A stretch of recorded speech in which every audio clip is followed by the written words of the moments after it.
아주 먼 옛날 바닷바람이 실어온 소금기 가득한 안산의 작은 마을에 기이한 일이 벌어졌습니다. 장마가 한창이던 어느 여름밤, 하늘이 무너질 듯한 천둥과 함께 번개가 칠흑 같은 어둠을 대낮처럼 밝혔습니다. 바로 그 순간 마을의 가난한 농부 김영감의 초가집에서 한 아이가 태어났습니다. 그런데 그 아기의 울음소리가 예사롭지 않았습니다. 우렁찬 그 소리는 마치 하늘의 천둥이 땅으로 내려온 듯하여 마을 전체의 문풍지를 뒤흔들고 잠자던 개들을 모두 짖게 만들었습니다. 아이를 받아든 늙은 산파는 그만 놀라 뒤로 주저앉고 말았습니다. 갓 태어난 아기라고는 믿기지 않을 만큼 뼈대가 굵고 보통 아기의 2배는 되는 몸집이었습니다. 아이고, 이게 어찌 된 일인꼬. 평생 아기를 받아봤지만 이렇게 장군감은 처음일세. 아이의 아버지인 김영감은 온화한 성품의 농부였습니다. 그는 땀으로 흠뻑 젖은 아내의 손을 꼭 잡고 경이로운 눈빛으로 자신의 딸을 내려다보았습니다. 여보, 걱정 마오. 이 아이는 분명 하늘이 우리에게 내린 특별한 선물일게요. 이렇게 범상치 않은 아이니 큰 인물이 될 것이오. 소란에 놀란 마을 사람들이 하나둘 김영감의 집으로 모여들었습니다. 대체 저 집에서 무슨 일이 난 게야? 방금 그 소리는 천둥이 아니라 아기 울음소리였다면서? 어머나, 세상에. 저렇게 큰 아기는 처음 보네. 뭔가 불길한 징조는 아닐지. 사람들은 수군거리며 두려움과 호기심이 뒤섞인 눈으로 아기를 쳐다보았습니다. 그러나 김영감은 흔들리지 않았습니다.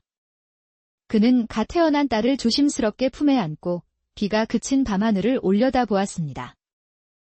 이 아이의 이름은 서리, 상, 나 하겠소.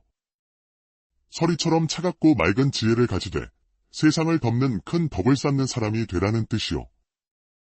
그의 목소리에는 딸의 미래에 대한 깊은 믿음과 사랑이 담겨 있었습니다. 그렇게 서리의 전설은 폭풍우 치는 밤에 시작되었습니다. 서리는 자라면서도 남달랐습니다. 1살이 되자 혼자서 굳건히 걸었고 2살에는 어른들의 말을 모두 알아들었습니다. 3살 무렵에는 아버지가 힘겹게 들던 쌀가마니를 번쩍 들어올려 모두를 놀라게 했습니다. 아버지, 이것 하나도 안 무거워요. 제가 옮겨드릴게요. 허허, 우리 딸, 천하장사로구나. 하지만 다칠라. 조심해야 한다. 5살이 되었을 때 서리는 이미 마을의 어지간한 어른 남자보다 힘이 셌습니다. 서리가 또 이겼다. 저 조그만 아이가 어떻게 우리 모두를 팔씨름으로 이기는 거지? 사람들은 신기해하면서도 점차 서리를 경외와 두려움이 뒤섞인 시선으로 바라보기 시작했습니다. 그러나 서리의 마음은 누구보다 따뜻하고 순수했습니다. 마을에 홍수가 나면 무너진 둑을 어른들과 함께 고쳤고 겨울이면 혼자 사는 노인들의 집을 찾아가 땔감을 날라주었습니다. 서리야, 정말 고맙다. 내가 아니었으면 이 할미는 겨울 내내 추위에 떨 뻔했구나. 노인들은 서리의 손을 잡고 눈물을 글썽였습니다. 아버지는 그런 딸을 보며 흐뭇해하면서도 한편으로는 걱정이 되었습니다. 서리야, 그 힘은 하늘이 주신 귀한 선물이다. 하지만 그 힘을 어디에, 어떻게 쓰느냐가 가장 중요하단다. 네, 아버지. 저는 약하고 힘없는 사람들을 돕는 데 쓸 거예요. 또렷한 대답에 김영감은 딸의 머리를 쓰다듬으며 미소 지었습니다. 하지만 세상은 서리를 평범하게 살도록 내버려 두지 않았습니다. 안산에 괴력을 가진 처녀가 있다는 소문은 마을을 넘어온 나라로 퍼져나갔습니다. 들었나? 안산에 사는 설이라는 처녀가 맨손으로 황소를 때려잡는다더군. 그뿐인 줄 아시오? 장정 10명을 혼자서 상대한다지 않소. 소문은 꼬리에 꼬리를 물고 과장되었고 어느 날 저녁 김영감은 딸을 조용히 불렀습니다. 설이야, 세상은 넓고 험한 곳이다. 너의 힘을 시기하고 이용하려는 자들이 분명 나타날 것이다. 아버지, 저는 두렵지 않아요. 두려워하라는 것이 아니다. 다만 언제나 조심하거라. 힘만으로는 세상을 살아갈 수 없단다. 지혜와 따뜻한 마음을 잊어서는 안 된다. 그날 밤, 서리가 태어나던 밤처럼 하늘에는 다시 천둥이 쳤습니다. 창밖을 보며 서리는 생각에 잠겼습니다. 나는 무엇을 위해 이토록 강한 힘을 받은 것일까? 그 질문에 대한 답을 찾아가는 서리의 전설은 이제 막 시작되려 하고 있었습니다. 서리가 15살이 되던 해, 깊은 가을이 찾아왔을 때 아버지 김영감이 그만 병으로 쓰러지고 말았습니다. 아버지, 정신 좀 차려보세요. 서리야. 의원을 불러야 하는데 우리 집엔 돈이 한 푼도 없군. 어머니, 걱정 마세요. 제가 장터에 가서 약을 구해 오겠습니다. 서리는 집에 남은 마지막 쌀 한 마를 짊어지고 장터로 향했습니다. 해는 이미 서산으로 기울고 있었고 서리는 마음이 급해 발걸음을 재촉했습니다. 그렇습니다만 이 약은 아주 귀한 약재로 만들어 값이 무척 비쌉니다. 쌀 한 말로는 어림도 없지요. 그럼 제가 일을 해서 갚겠습니다. 어떤 힘든 일이라도 시켜만 주십시오. 제발 아버지를 살릴 수 있게 도와주세요. 서리가 간절히 애원했지만 약방주인은 고개를 저었습니다. 그때 옆에서 지켜보던 한 사내가 다가왔습니다. 제가 그 돈을 빌려드리겠습니다. 아버님을 생각하는 효심이 지극하니 그냥 지나칠 수가 없군요. 정말이십니까? 이 은혜는 평생 잊지 않겠습니다. 감사합니다. 약을 손에 넣은 서리는 서둘러 집으로 향했습니다. 그러나 해는 완전히 져버렸고 칠흑 같은 어둠이 험한 산길을 덮었습니다. 산길 중간쯤 이르렀을 때 어둠 속에서 수산한 인기척이 느껴졌습니다. 누구냐? 어둠 속에서 수십 개의 횃불이 타오르며 험상궂은 사내들이 모습을 드러냈습니다. 바로 악명 높은 산적들이었습니다. 이 길은 우리가 지키는 길이다. 지나가고 싶으면 가진 것을 모두 내놓고 가거라. 비켜주십시오. 지금 제 아버지가 위독하여 급히 가봐야 합니다. 그런 건 우리가 알 바 아니다. 정 그렇다면 그 손에 든 약 보따리라도 내놓아라. 안 됩니다. 이것만은 절대 드릴 수 없습니다.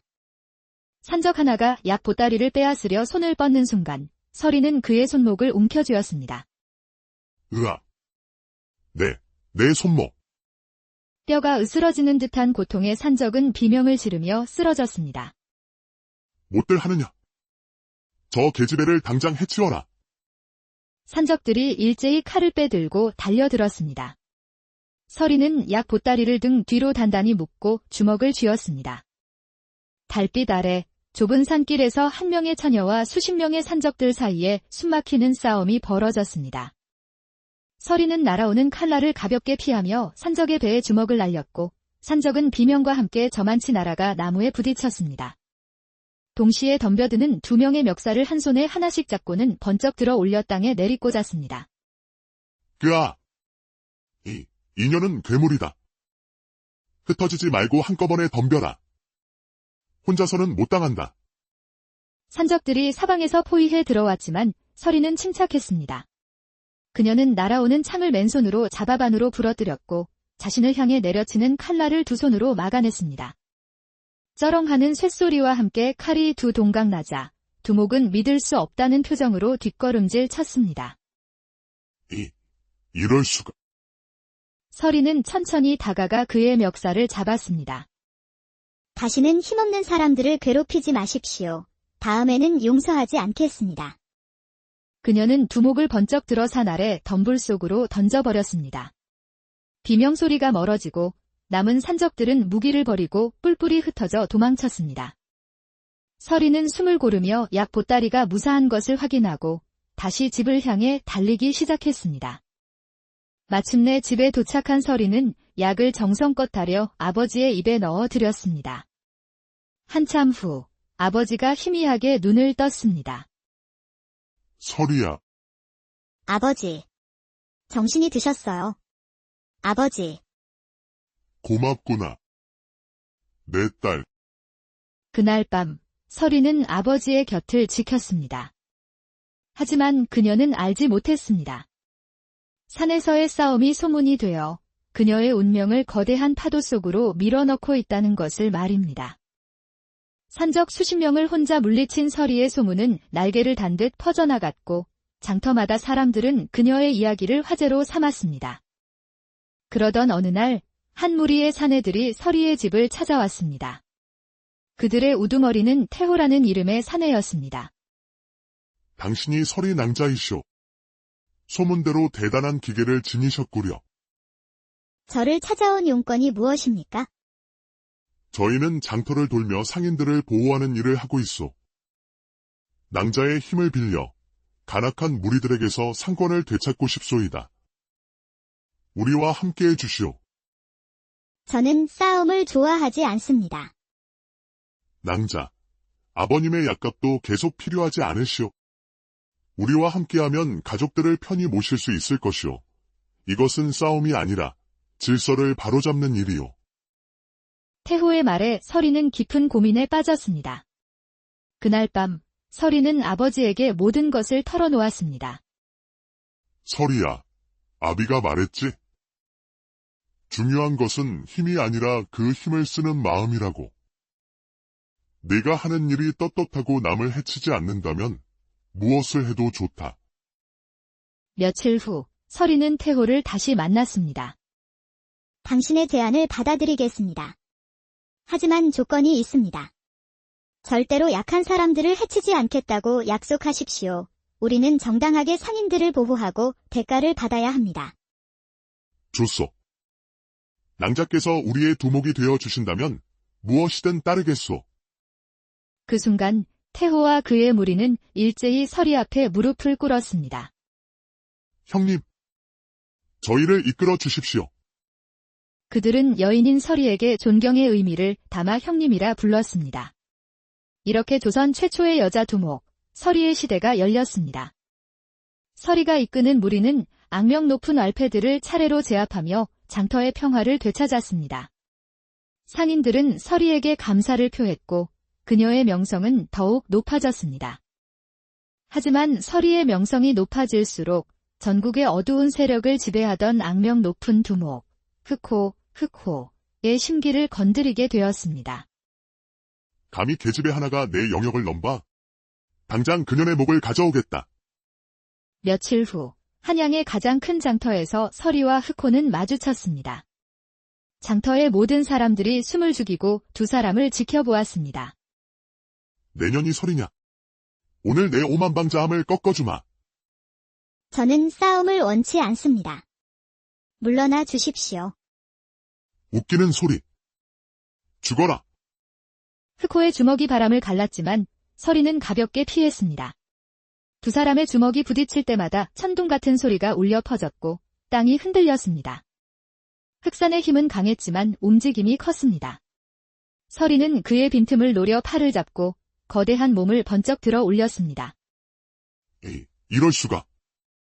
나를 놓아라. 이제 그만하십시오. 더는 용서하지 않겠습니다. 하지만 흑호는 발버둥치며 서리를 공격하려 했습니다. 결국 서리는 그를 땅에 내리꽂았습니다. 엄청난 소리와 함께 땅이 갈라졌고 흑호는 숨을 거두었습니다. 잠시 침묵이 흐른 뒤 장터에서는 엄청난 환호성이 터져나왔습니다. 서리 낭자가 이겼다. 흑호를 물리쳤다. 만세.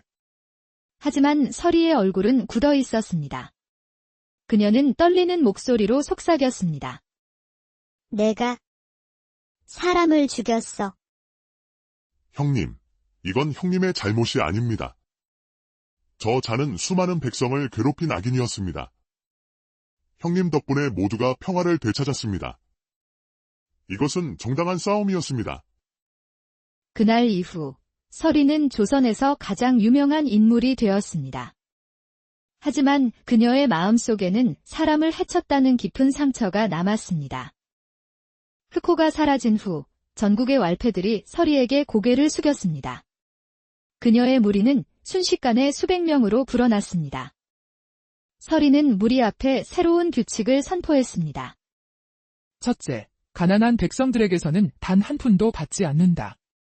둘째, 부자 상인들에게서만 정당한 보호비를 받는다. 셋째, 우리가 번 돈의 절반은 굶주린 백성들을 돕는 데 쓴다.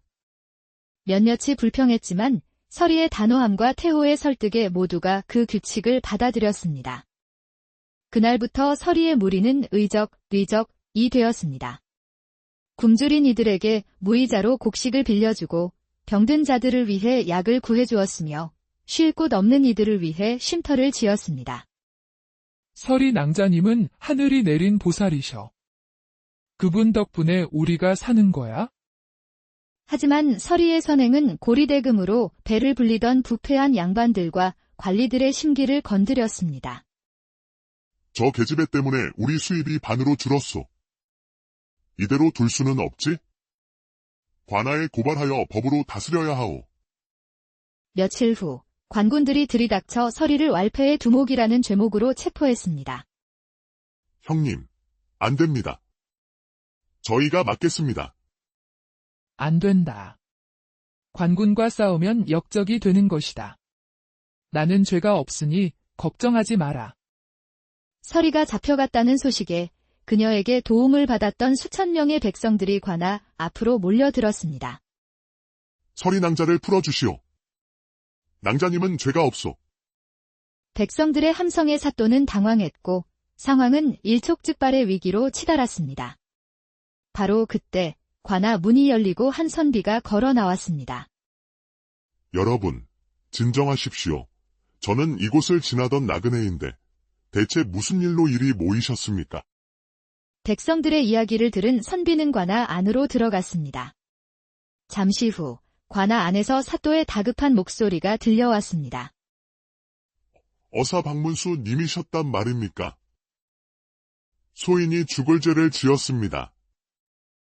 그 선비는 바로 암행어사 박문수였습니다. 박문수는 옥에 갇힌 서리를 풀어주고 백성들 앞에 섰습니다. 내가 어사 박문수다. 서리 낭자는 무죄다. 오히려 백성을 괴롭히고 사리사욕을 채운 부패한 양반들과 관리들을 엄중히 처벌할 것이다. 박문수는 즉시 부패한 자들을 모두 처벌했고 백성들은 환호했습니다. 그는 서리에게 말했습니다. 서리 낭자, 그대의 의로운 마음은 잘 알겠소. 하지만 왈패라는 신분은 법에 어긋나오. 내가 임금님께 아뢰어 그대가 정당하게 백성을 도울 길을 열어주겠소. 박문수의 상소를 받은 영조 임금은 서리를 궁궐로 불렀습니다. 내가 서리더냐? 과인이 너의 이야기를 들었다. 여인에게 벼슬을 내릴 수는 없으나 그 의로운 마음에 큰 상을 내리겠다.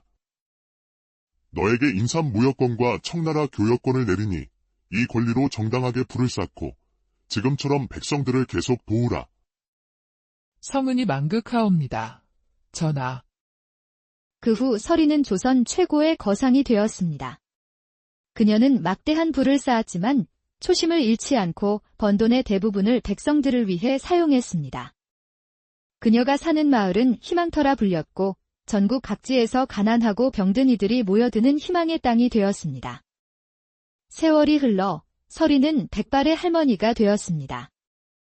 어느 봄날 그녀는 희망터의 아이들을 모아놓고 자신의 이야기를 들려주었습니다.